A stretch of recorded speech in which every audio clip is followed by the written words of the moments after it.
Dust rose in slow ribbons, catching the noon sun. It looked like the earth itself was trying to hide its face in shame. She stood on the wooden auction platform, barefoot, toes curled against the splinters. A burlap sack was over her head. It smelled like sweat and old grain. The crowd below was a low murmur, a beast waiting to be fed. "Strong-bodied gal!" the auctioneer shouted, his voice cracking like a whip. "Can cook, can clean, can take orders." He slapped a thick hand against the post next to her head.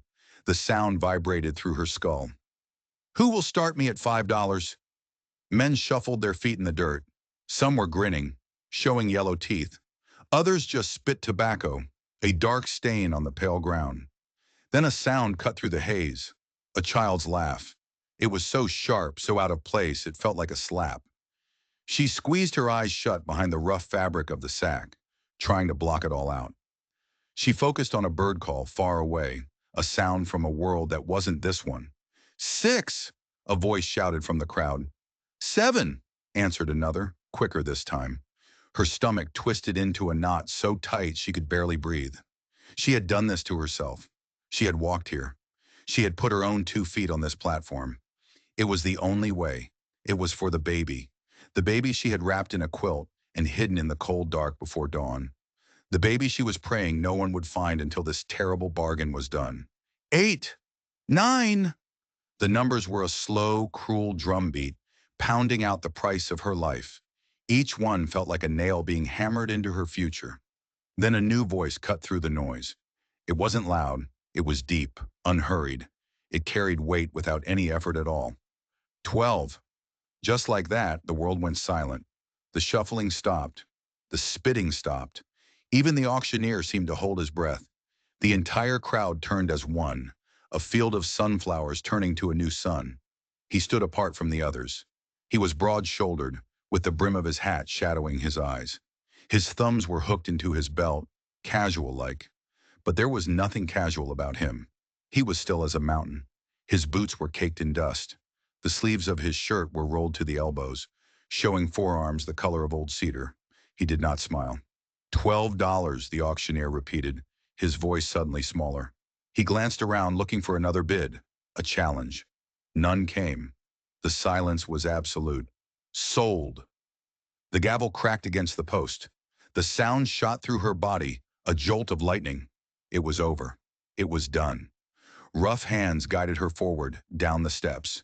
She stumbled, the world tilting and spinning. Her bare feet found the soft dirt again, and she tried to steady herself. The man waited for her just beyond the platform. He didn't speak. Someone yanked the burlap sack from her head. The sudden light was a physical blow. It stabbed at her eyes, blinding her. She blinked hard, tears streaming down her face, until the world swam back into focus. He was watching her. His gaze was quiet, steady as a weathered fence post. She braced herself for the look most men gave, the measuring look, the one that weighed you and assessed you and decided your worth like a head of cattle. But his gaze didn't do that. It didn't strip her bare. It just landed on her and stayed. It was a strange feeling, like his eyes were the only thing holding her together. The crowd was starting to break up. Their show over. They drifted away in small groups, whispering behind their hands. "You got a name?" he asked at last. His voice was just as quiet as it had been before. She swallowed, her throat raw and dry. "Mary Beth."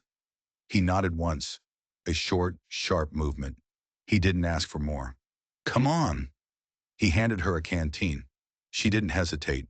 She drank greedily, the cool water a shock to her system. It ran down her chin, soaking the front of her worn dress. But she didn't care. When she tried to hand it back, he just gestured for her to keep it. Together they walked. They walked past the livery stable, past the general store with its squealing door. They walked out toward the open road, where the tall grass bent and shimmered in the wind. The noise of the town faded behind them, until all she could hear was the crunch of their boots on the dirt and the whisper of the wind. Mary Beth stole glances at him as they walked. He didn't seem like the kind of man who would buy a woman at auction. His stride was long, but he didn't rush her. It was like he was giving her time to catch up, not just with her feet, but with her soul. The silence stretched on, thick and heavy. Finally, she couldn't stand it anymore. "You don't know what you bought," she said, her voice catching on the words. He looked at her then. He didn't seem surprised. He just waited, his expression unreadable under the shadow of his hat. "I ain't worth $12, she said, the words spilling out of her now. "Maybe not worth 12 cents. She stopped walking, forcing him to stop too. She had to tell him. He had to know the whole ugly truth. "My husband's people," she began, her voice cracking, raw and fierce. "They tried to put my baby girl in the ground because she wasn't a boy." She could still feel the cold dirt under her fingernails from digging that tiny shallow hole. "I ran before they could finish." The man's jaw shifted. It was the only sign that he'd heard her, the only sign that her words had hit him like a physical blow. He didn't say anything. He just started walking again. They kept walking until the road bent toward a small stand of cottonwood trees. There he finally stopped. He leaned one shoulder against a weathered fence post and looked down at her. "Where is she?" he asked. The question was so simple, so direct. It cut through all her fear. Mary Beth hesitated, clutching the canteen to her chest like it was her child. "Safe," she whispered. "For now." "Show me." His tone held no threat. It was just a plain statement of fact, but it left no room for argument.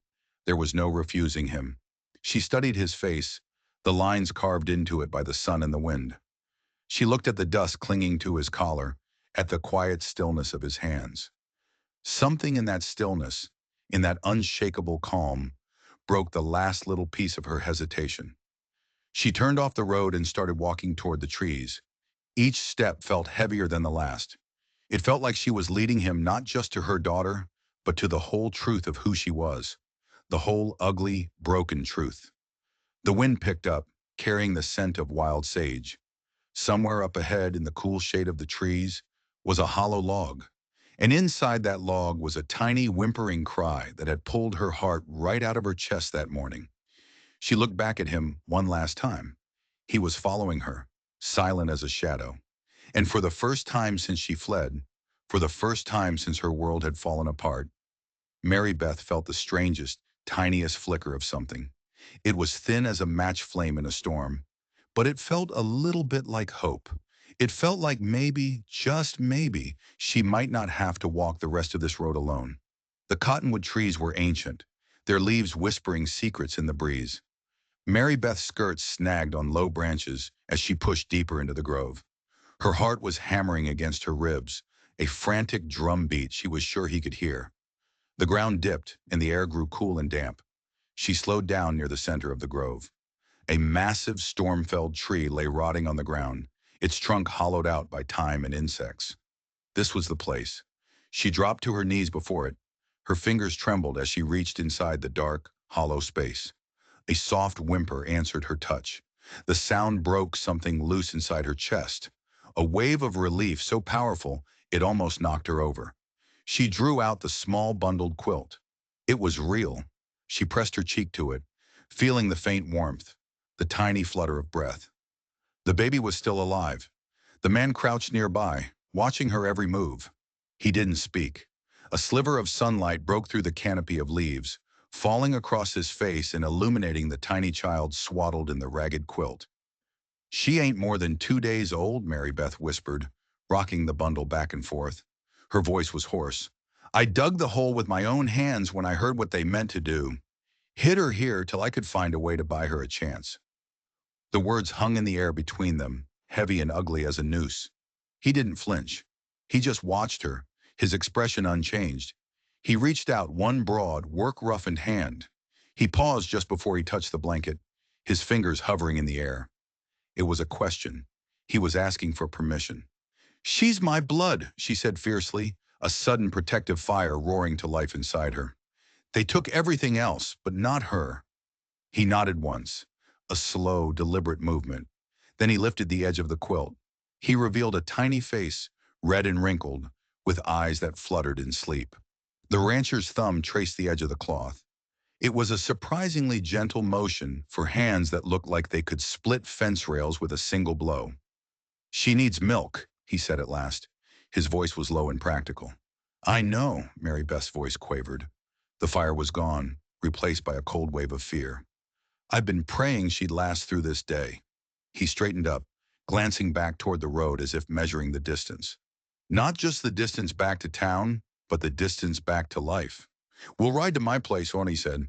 "There's goats. She can take from them, if she's hungry enough." Mary Beth looked up at him sharply. Her mind reeled.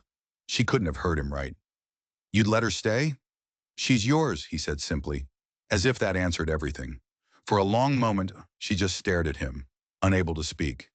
The world had been so cruel for so long, she had forgotten what simple kindness looked like.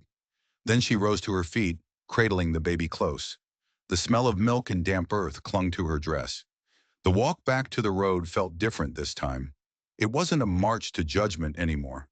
It felt more like a pilgrimage. The baby stirred in her arms and let out a thin, wailing cry. The man slowed his pace, glancing back at them with a small frown. "She's loud," he said.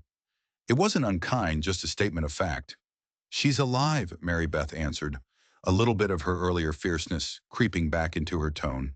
That brought the faintest twitch to the corner of his mouth. It wasn't quite a smile, but it was close. "Then let's keep her that way." When they reached his waiting horse, he took the canteen from her and looped it over the saddle horn. Then, without a word, he bent and laced his fingers together, offering her a step up. She hesitated for only a moment before placing her worn boot in his palm. He lifted her as though she weighed nothing at all. He set her carefully in front of the saddle, making sure she was secure. Then he mounted behind her. His chest was a solid, warm wall at her back. The smell of leather and sweat and dust surrounded her, a strange and not unpleasant scent. She clutched the baby tight as the horse started forward, its hooves drumming a steady rhythm against the packed dirt road. Neither of them spoke as they rode. The prairie spread out wide on either side, a sea of tall grass bowing in the wind. The sky was endless and blue above them. The baby whimpered once, then quieted, soothed by the motion of the horse. Mary Beth stared straight ahead, trying to burn this moment into her memory.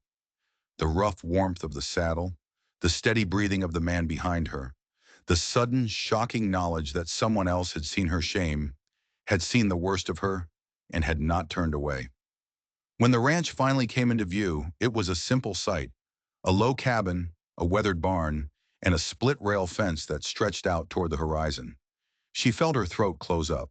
She hadn't meant to cry, but the sight of shelter, the sight of a safe harbor after so much running, just undid her. He dismounted first. Then he turned and reached up for her. He lifted her down, his movements slow and careful, so as not to jar the child. His hands lingered on her waist a heartbeat longer than they needed to, steadying her as her feet touched the ground. "You can go inside," he said quietly, nodding toward the cabin. "I'll fetch water."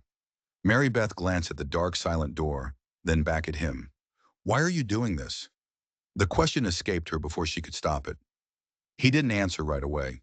He took off his hat and ran a hand through his hair, as if the question was a complicated one that required thought. Then he looked her right in the eye. "Because somebody ought to." She watched him walk away, the setting sun setting fire to the edges of his broad shoulders. The baby shifted against her breast. The cabin door waited, dark and silent, like a promise she hadn't dared to hope for. She took a step toward it, her legs trembling. And just as her foot touched the first step of the porch, a distant shout echoed from the road behind them. It was a man's voice. It was sharp and angry, and it was calling her name. The shout faded into the vast emptiness of the prairie, but it left a cold splinter in Mary Beth's chest. She didn't turn back. She couldn't. She forced her feet to keep moving, one in front of the other, up the porch steps and through the cabin door. The baby whimpered once, sensing her fear, then settled against her shoulder. By the time the rancher returned with a bucket of fresh water, whoever had been on the road was long gone. But the uneasy feeling remained, the feeling that the world she had run from still had its claws in her. The cabin was plain, but it was solid. The scent of pine pitch and wood smoke clung to the air. There was a narrow bed against one wall, a rough-hewn table, and a squat iron stove in the corner. A single window let in a stream of dusty afternoon light. "Sit," the rancher said. It wasn't an order, more like a suggestion. He set the water bucket by the door and went to the stove, his movements quiet and efficient. She sank onto the edge of the bed, the mattress sighing under her weight. She rocked her daughter slowly, breathing in the earthy smell of the old quilt. He brought her a tin cup of water. As she took it, their fingers brushed. She flinched, the unexpected warmth of his skin a shock. She forced herself to meet his eyes. "What do I call you?" she asked, her voice barely a whisper. "Ronan," he said. "Just the name, nothing more." She nodded, tasting the name silently. "Ronan." She bent her head and sipped the water. It was cold and clean, and it helped to ground her. The next morning he was gone before the sun had fully risen. He'd left a note scratched onto the tabletop. "Goat's milk in the pail by the barn." The handwriting was spare and angular, just like the man himself. Mary Beth followed the path outside, the morning dew soaking the hem of her skirts.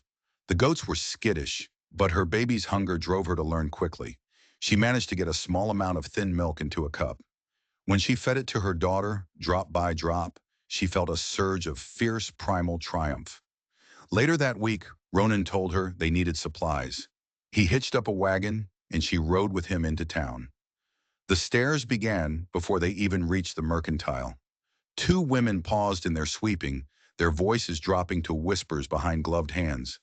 A man tipped his hat to her, but his eyes lingered too long, first on the baby in her arms, then on her bare ring finger. Inside the general store, the shopkeeper's wife offered a stiff, formal smile. "Didn't think Ronan Harper would buy himself company," she said. Her tone wasn't exactly unkind, but it wasn't kind either. It was sharp and probing. Mary Beth held her chin steady. "I'm just here for supplies." The woman's gaze softened for a moment, a flicker of something that looked like pity crossing her face.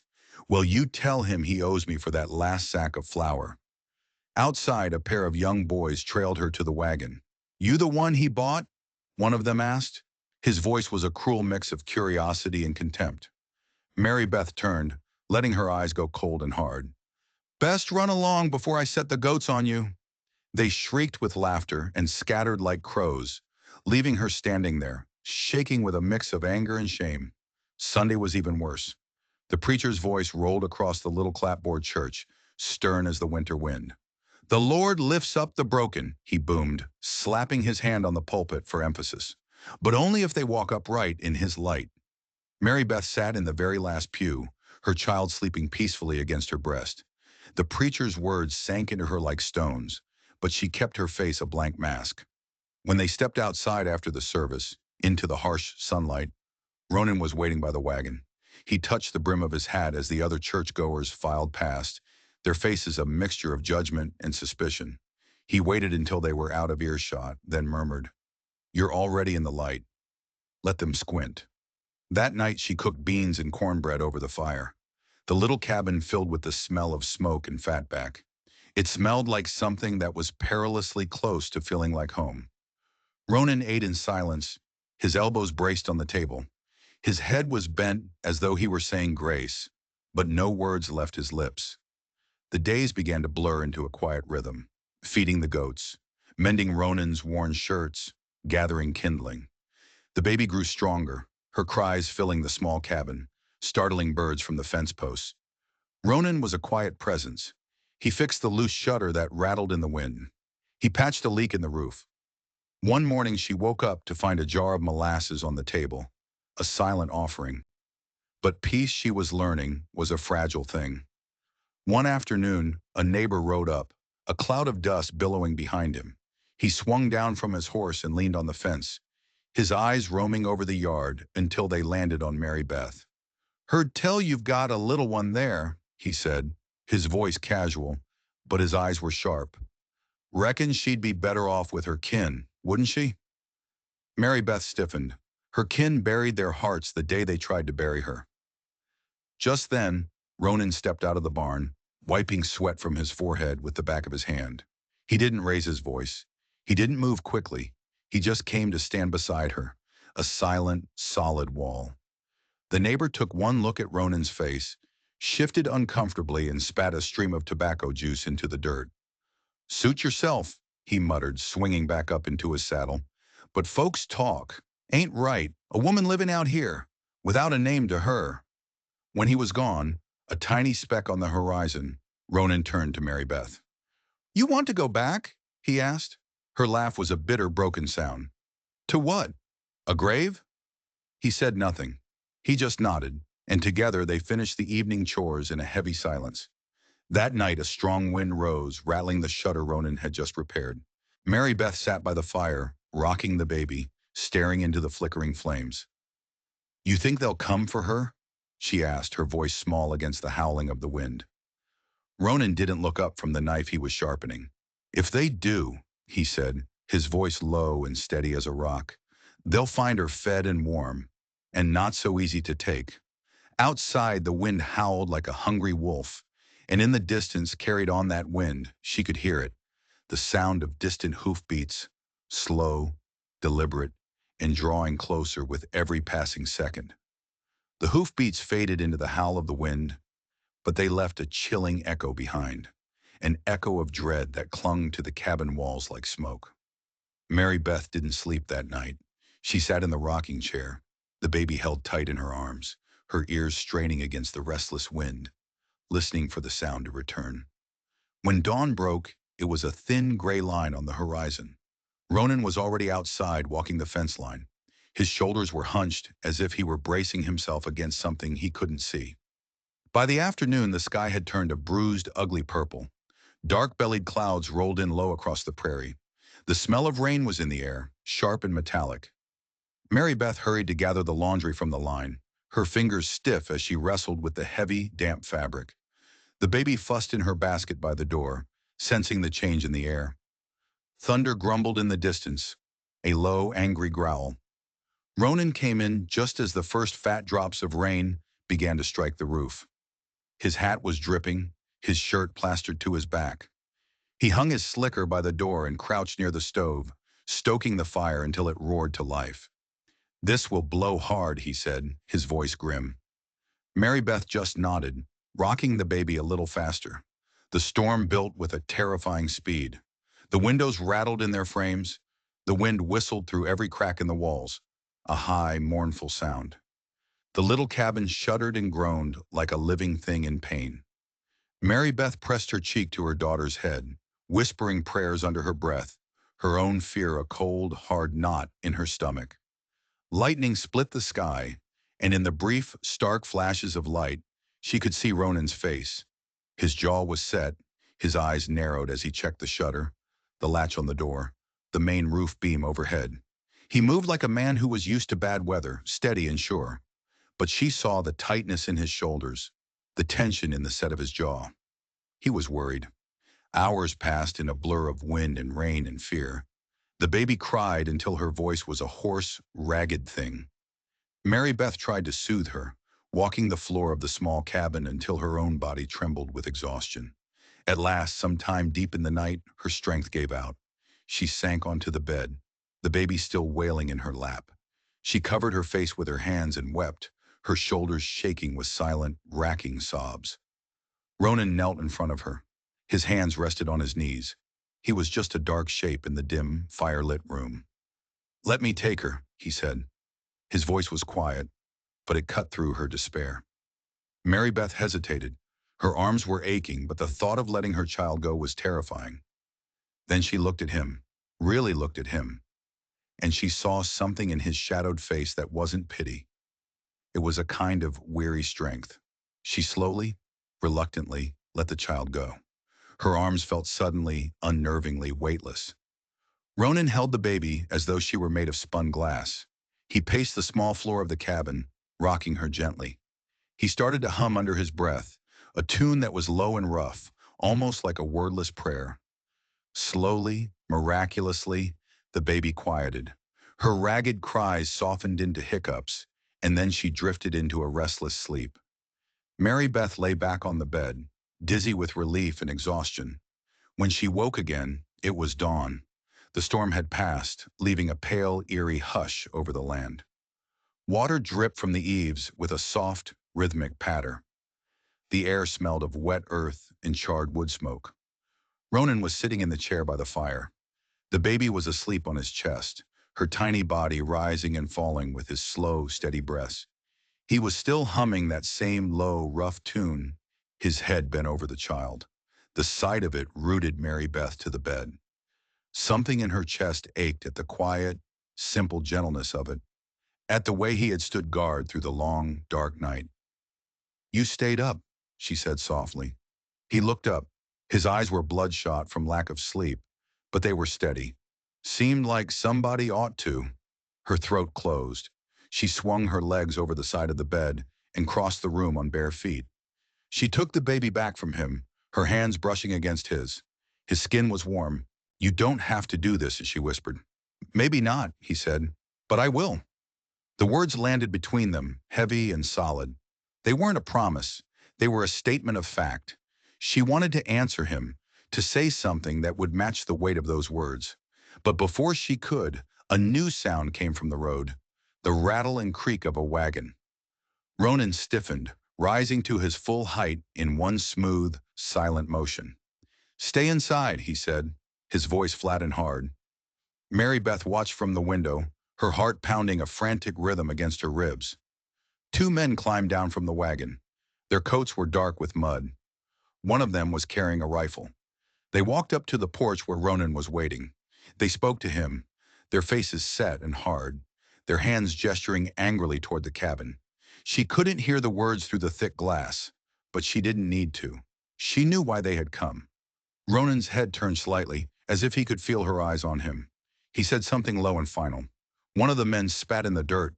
The other one pointed, his finger stabbing the air. He pointed once at the cabin. Then he pointed directly at the window, directly at the baby visible in Mary Beth's arms. He held her gaze for a long, chilling moment before climbing back onto the wagon. They left in a spray of mud, the wagon wheels carving deep, angry ruts into the wet road. Ronan came back inside, his boots heavy on the floorboards. "They'll be back," he said simply. Mary Beth clutched her daughter so tight the baby let out a small cry of protest. "Then we run," she said, panic rising in her throat like bile. "No." His voice was calm, but it was unyielding. It was the voice of a man who had made up his mind. "Running only keeps you running. This is your place now. They'll know it soon enough." She stared at him, her heart pounding. "They won't just let it go." He met her gaze, and there was something fierce and unmovable in his expression, something that reminded her of a mountain or a storm. "Then we make them see," he said. "We make them see she belongs here." Mary Beth's breath hitched. She sank down onto the edge of the bed, pressing her lips to the baby's warm temple. The idea of staying, of standing her ground, terrified her more than running ever had. And yet, some deep, hidden part of her warmed at the thought of a place where she could finally stop running.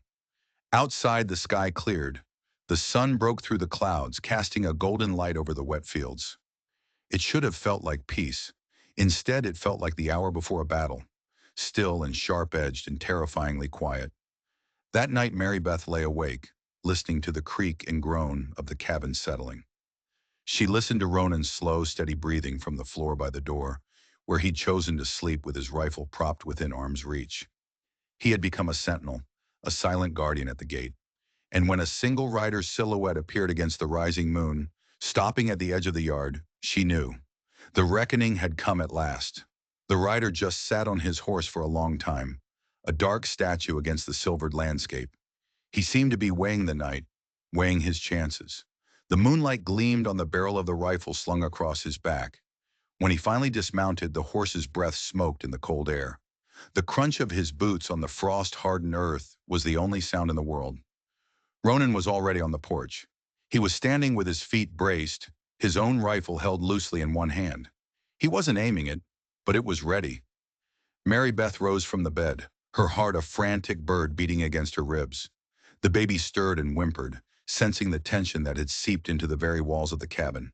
She hushed her quickly, pressing a finger to her lips, before stepping closer to the doorway, hiding in the shadows. "Harper," the man called out. His voice was clear and cold, and it carried in the still night air. "You know why I'm here." Ronan said nothing. He just stood there, a silent challenge. The man stepped forward, his spurs ringing against the frozen ground. "She belongs to her kin. It ain't right what you've done, buying her like a cow at auction. You hand her over, and there won't be any trouble." Ronan's thumb rested near the hammer of his rifle, but his voice when it came was dangerously quiet. She's not stock. She's a woman, and that child's got a right to be where she's safe. The man's jaw tightened. Safe? With you? He jerked his chin toward the cabin. The town's already talking. The preacher says this whole situation ain't decent. The preacher's welcome to come say it to my face, Ronan said evenly. That's when Mary Beth stepped out of the shadows. She stepped into the doorway, clutching the baby close, her thin nightdress catching the cold breeze. She was done hiding. She's mine, she said. The words tore out of her throat, raw and shaking, but they were loud. Mine to raise, mine to keep alive. You tried to put her in the ground before she'd even seen a sunrise. You don't get to tell me what's decent. The man looked startled to see her there. Her hair was unbound, falling around her shoulders. Her face was pale in the moonlight, but her eyes were fierce. Mary Beth, he said, and his voice was different now. It was almost pleading. You don't understand. There's no place for a girl like you out here, alone. We were just trying to spare you the shame. Shame? Her voice rose, brittle as glass. The shame was yours, not mine. You'd rather plant a baby in the dirt than feed her. You'd rather see me bent and broken under your rules than see me standing on my own 2 feet. Ronan shifted then. He took a single step forward so that he was partially blocking the doorway, his body a solid wall between her and the man in the yard. You heard her, he said, his voice a low growl. This is her ground now. You want to take her, you'll have to tear her from a place where she's fed and warmed and loved. And I reckon even God don't bless that kind of work. The man's mouth worked, but no sound came out. He looked at the cabin, at the faint glow of the fire through the window. He looked at the woman standing there with her baby clutched to her chest like a shield. And something in him seemed to falter, to break. He spat into the dirt, muttered a curse under his breath, and turned back to his horse. This won't be the last you hear of this, he snarled over his shoulder. Maybe not, Ronan answered, his voice as calm as ever. But it's the last you'll say of it tonight. The man swung himself into the saddle and rode off, the horse's hooves striking sparks against the frozen ground. The sound dwindled into the darkness until the night was quiet once more. When he was gone, Ronan lowered his rifle and leaned it against the wall. Mary Beth's knees suddenly buckled. She sat down hard on the top step of the porch, clutching the baby so tight that she began to wail again. Ronan crouched beside her, one big hand bracing himself against a porch post. You all right? He asked. She nodded, though tears were streaming freely down her face now, hot and unstoppable. I can't go back, she said, the words half a sob. Not ever. You won't, Ronan said. His voice was a low, simple vow. Not so long as I'm breathing. The simplicity of it, the absolute certainty in his voice, undid her more than any grand speech ever could have. She let out a long, shuddering breath, and the fight finally drained out of her body, leaving her empty and exhausted. He sat with her on the cold porch steps, in the silence of the night, until the cold finally drove them both back inside. Morning brought a brittle blue sky and the sharp, clean smell of snow in the air. Mary Beth rose early, stirring the embers in the stove back to life, boiling water for coffee. She moved quietly, her body aching, but her mind strangely calm. She was aware of Ronan's slow, heavy steps as he came in from checking the stock. His shoulders were dusted with white frost, his breath still steaming in the cold air of the cabin. You could have shot him, she said suddenly, breaking the silence. I could have, Ronan agreed. He hung his coat on a peg by the door. But you didn't. He looked at her then, and there was something almost tender in the way his mouth curved at the corners. Sometimes standing is louder than shouting, he said. They ate their breakfast in silence that morning, but it was a different kind of silence.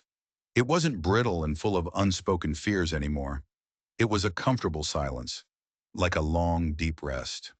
The baby gurgled from her basket by the stove, waving her tiny fists as though she were trying to summon the world closer. When the sun began to set that evening, casting long shadows across the snow-dusted prairie, Mary Beth made a simple supper.